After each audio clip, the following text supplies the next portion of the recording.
Hey there, and welcome to this episode of the How to Choose Happiness Show, where we teach you how to claim your power to create your life any way you choose. I'm your host, Lauren Foster, and there's so much going on here at Be Happy First today. We have two new additions to the family, Little Willie and Dilly. My sister, Michelle, is here visiting. She's moving.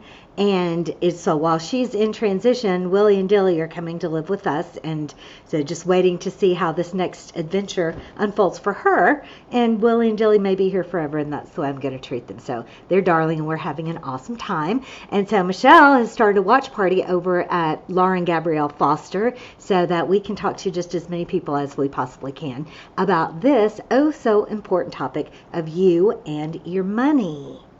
And so we bandied about the idea of saying, oh, we want to talk about abundance. No, we don't. We want to talk about money. Money is what we use to make our way through this world, and it's a wonderful and beautiful thing. And we want to learn how to have a great relationship with our money. We want to learn how to be very attractive and welcoming to money so that all of our actions bear fruit. All of the things that we do to build our businesses or advance our careers or manage our investments, however we're managing our money and being a manifester of money, it's all in our power to create. So that's what we're talking about today. So give us a 1 in the comments if you're here live and a 2 if you're watching the replay. This helps me to not feel all alone here behind this camera. And it also gives me information as to when and where people are watching so that if we need to, we can adjust the time of this show so that it reaches more of the people who actually want to watch it. And also I want to remind you to click on the link and go and get on our email list. We send 2 emails a week. On Tuesday morning, we send a quick reminder that the How to Choose Happiness show is coming up. And then on Thursday morning, we send you a content-rich email about the topic for the month. So this morning you would have gotten an email that's kind of summarizing what we're going to talk about today and giving you links to the other videos and to other great free things that we do every week. So go and get the Empowerment Through Journaling worksheet by clicking on the link that's in this post and signing up.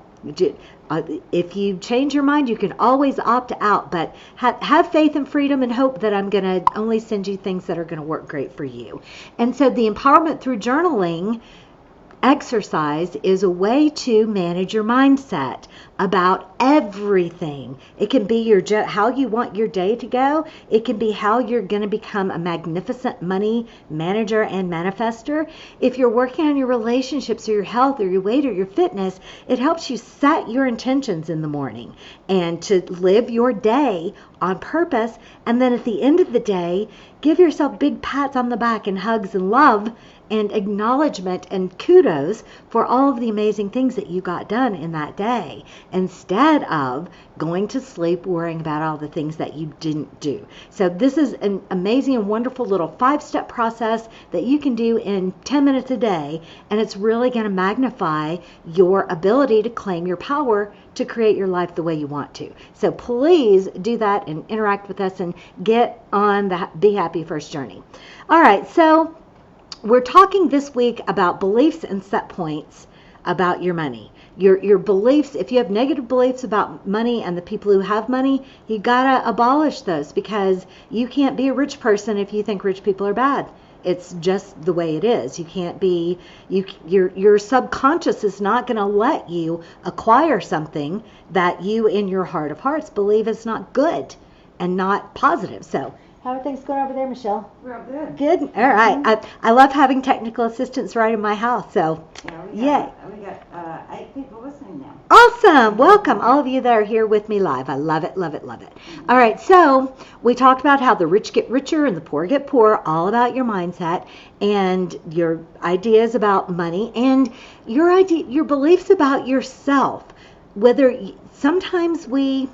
of times, most of the time, we feel like we are only deserving or worthy of a certain amount of money. And this is your money set point that until you change that, you can't advance beyond it. And you can see evidence of this all over the place. And I kind of gave you an example on Tuesday of my own life where I had manifested a money situation that was beyond what my self-esteem and my money set point could handle. And so I quickly proceeded to self-sabotage it. And so that's just one of the ways that your money set point will keep you stuck within that and keep you from advancing and getting into the healthy financial place that you want to be. So we're going to call this the Ready, Set, Go episode, because this is going to be an action-filled type of episode where we're giving you some really concrete steps that you can take to become the master of your money.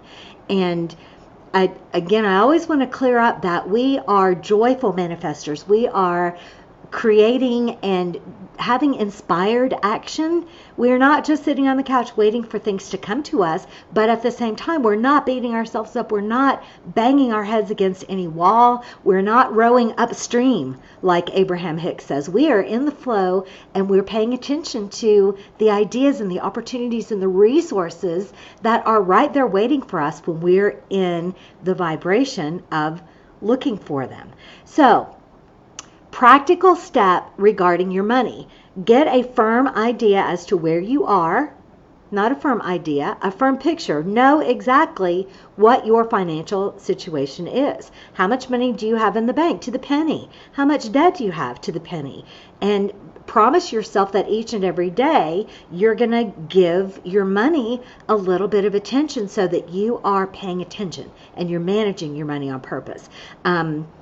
T. Harv Eker is going to come up a lot in this month because he is my favorite money manager teacher and millionaire mindset teacher. And he gives an example of money management as like you take your 5-year-old to the ice cream store planning to get him a 1 scoop of ice cream.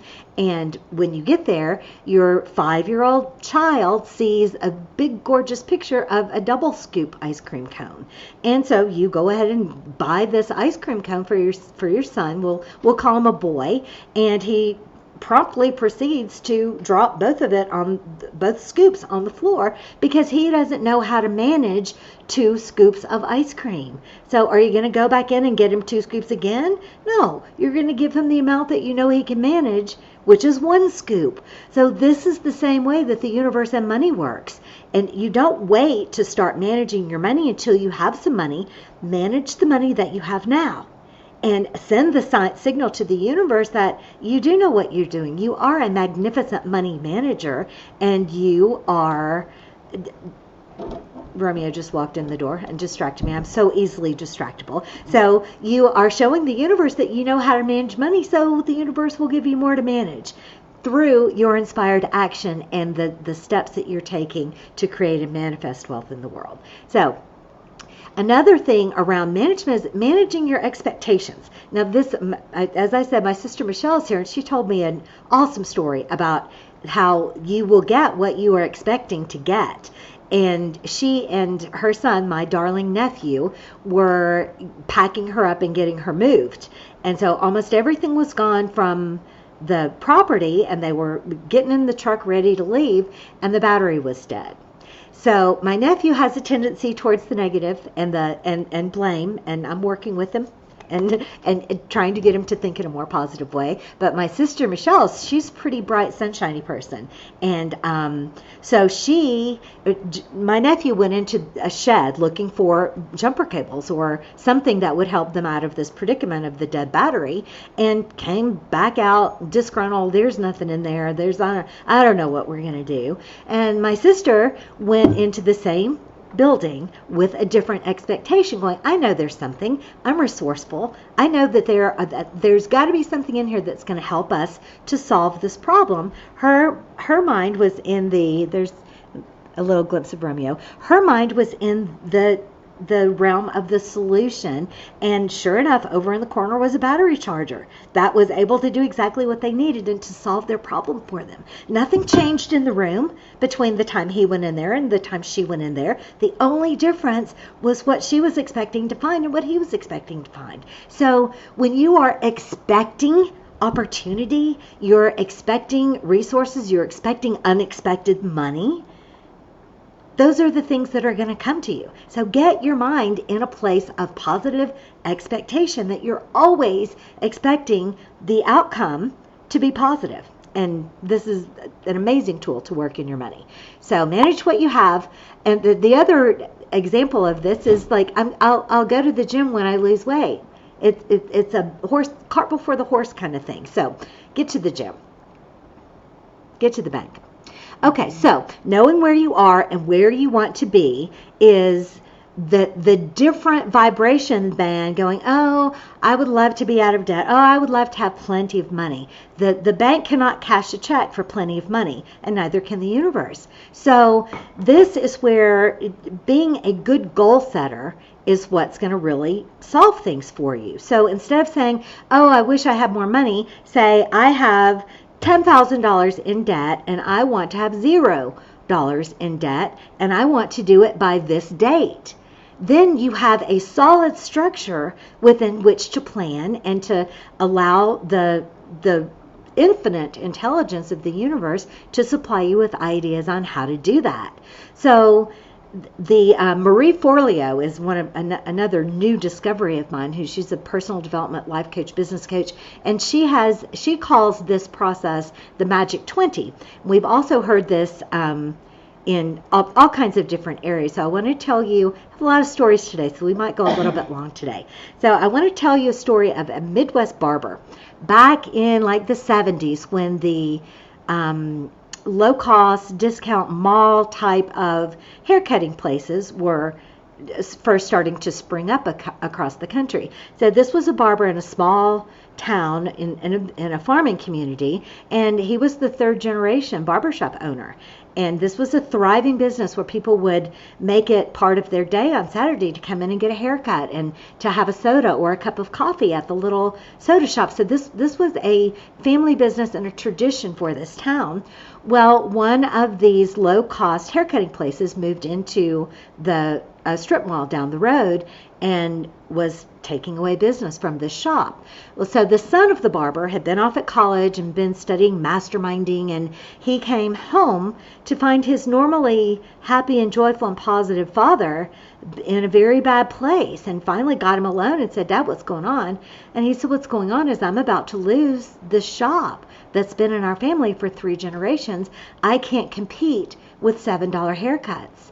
And so the son says, okay, so let's just sit down and brainstorm about what we can possibly do to move forward. And the dad says, I've thought of everything. There's nothing. I've got 1 month of expenses that I can cover, and then my only choice is to close the door. And the son says, well, of course that's not your only choice. Let's just sit down and write down every idea that comes into our mind, and we're going to write down at least 20 of these. So they did.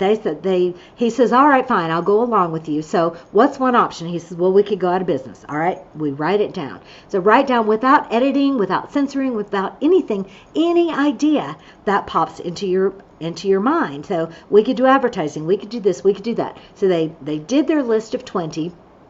And they chose one from the list that spoke to them, and the son went back off to college, and he came back a few weeks later to find his dad even more cheerful and positive and awesome than he has been before. And he's like, okay, Dad, what's going on? And he said, well, it worked, and I've not only got back all the business that I lost, I've increased business over this time last year, and things are looking totally bright and sunny. And guess what the idea was? It was to advertise, but all they did was put up a banner over the sign that said, we fix $7 haircuts. Mm-hmm. And so from a place of not feeling completely and totally hopeless to opening up his mind to infinite ideas and implementing those, it went from I'm going out of business to I've increased my business. So if your goal is to acquire $10,000 to make your debt balance 0, what are 20 ideas as to how you could do that? I could cancel a subscription and put that money towards that. I could get a second part-time job. I could have a yard sale.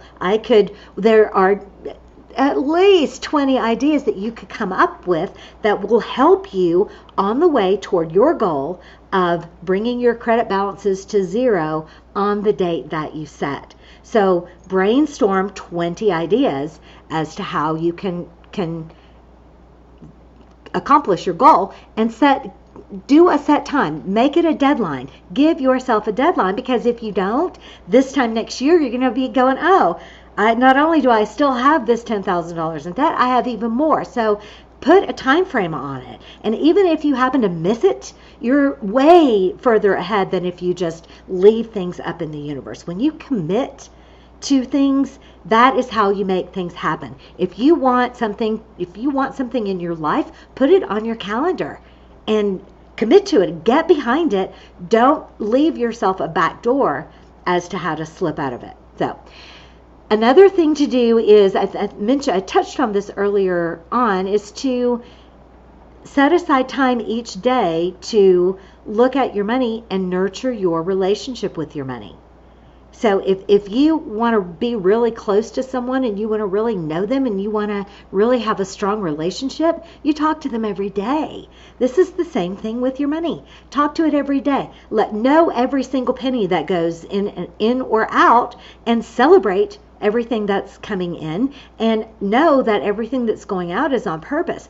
When I first started to implement this and started to really look at where my money was going, I discovered that I had 2 Netflix subscriptions, an extra one that I had been paying for 2 years. Now, it's only $10 or less a month, but when you add it up over 2 years, that's money. And the $240 is not the point. The easy come, easy go attitude about money is the point. If you are treating your money with disrespect and lightness and not honoring your money, it's not going to stay around, because you're not taking the steps and the actions to keep it around. One of the other things that comes to mind is that long ago, one of my friends says, oh, my favorite thing that you ever said was, oh, it's just money. We'll make more. Like, yeah, are we asking why I'm not yet a millionaire? Because I just discovered that unhelpful, disempowering mindset a few years ago, and working to change that and working to build into a broader, money is important. I love money, and I'm going to take care of and pay attention to all of my money. So these are action steps that you can take in order to change your thermostat about money. If your thermostat on money is $50,000 a year now, change it. Consciously say, you know what, I want a new thermostat of $100,000. And this is the type that I'm going to get my mind used to thinking about. I'm going to start thinking like a person who has a $100,000 lifestyle. And I didn't even plan to tell this story today, but it just popped into my head. It's a really awesome one that I believe is from Jack Canfield. Absolutely, from Jack Canfield. And so when he was starting to study this, he's like, okay, he wrote $100,000 on a $1 bill and put it above his bed where he would see it first thing every morning. He's like, okay, I want to manifest $100,000 this year. And then he got himself in the mindset of thinking of how he would live if he had this $100,000 a year lifestyle. Now, this was a long time ago, so $100,000 was more money than it is now, but it's a fantastic example. So he just got curious about it, and he got open-minded about ideas that could give him this $100,000 a year lifestyle. Well, he thought, I have this book that I've written that I haven't really tried to sell it because I don't really know how. I don't really know how to market it or anything like that. But maybe that's an idea. If I could get, the math is going to escape me. So let's just say if I could get 100,000 people to buy this book at $1 each, then that would be my $100,000. I wonder how I could go about doing that. Well, so he was in the shopping line and saw the National Enquirer and says, you know what? The National Enquirer has a lot of readers. If the readers of the National Enquirer knew about my book, I bet 100,000 of them would pay $1 for it, and there would be my $100,000. But he didn't really, he didn't want to advertise. He didn't really even follow through on that thought. He just kind of put it out there. Well, pretty soon he was giving a lecture on some topic, I'm not exactly certain, but a reporter came up to him afterwards and she said, I really enjoyed your talk and I would really like to interview you. And he's like, oh, that's awesome. Who do you write for? She says, well, I'm a freelancer, but I sell most of my stories to the National Enquirer. So this whole process brought him around, and she wrote the article, and they got a check from their publisher for $99,000. And nobody was complaining that it wasn't exactly 100,000. This was close enough. So that's just another great example of getting yourself in the place of expecting and living as if and thinking as if and feeling as if you have already reached this money goal that you have. And so my final thought it has been really showing up for me, because I have this, I don't feel like it, I don't want to, I'm going to wait until I do feel like it kind of attitude. Well, that's going to really slow you down, because sometimes you don't feel like doing the things that are needed to be done in reaching whatever goal it is for you, whether it's, exercising to get your fitness level up, or it's something that you need to do in your business or your career that's going to increase your income, that's, going to your second job, whatever it happens to be. Sometimes you have to do it anyway. And my twist on this is that you can always convince yourself that you are in the mood. You can always shift your mood, shift your mindset, and the way that you do this is by focusing on your why. So going back to your $10,000 example of your debt, why do you want this? Why is it important to you? What great things are going to happen in your life for yourself, for the people that you love, as a result of reaching this goal?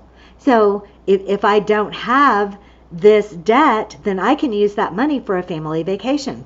I can use that money to remodel the baby's room, whatever it is for you. Remember why it is that you want it and the rewards that you're going to reap by accomplishing this goal. And then go, you know what? This is one small thing that I'm doing in that direction. And suddenly you are way more in the mood, because it's not just a task. It's a task that is on a path that's taking you to somewhere that you really want to go. So don't say to yourself that you can't. Ask yourself why you won't, and change your own mind and do it anyway. All right, so we're going to talk about money all month long. So we're going to be back on Tuesday at 11:30 Eastern Time right here on the Be Happy First Facebook page. So be sure to like us so that we get in your news feed and you get notifications. I will schedule the new video as soon as we're finished here, so you can go and get a reminder. So get on board with this and take responsibility for managing your own mindset, for creating your own life using the power that you have as a deliberate creator. So I'm going to see you back here on Tuesday. Have a great rest of the week. Have a wonderful weekend. Remember that happiness is a choice, and you can always choose to be happy first. I'll see you next time.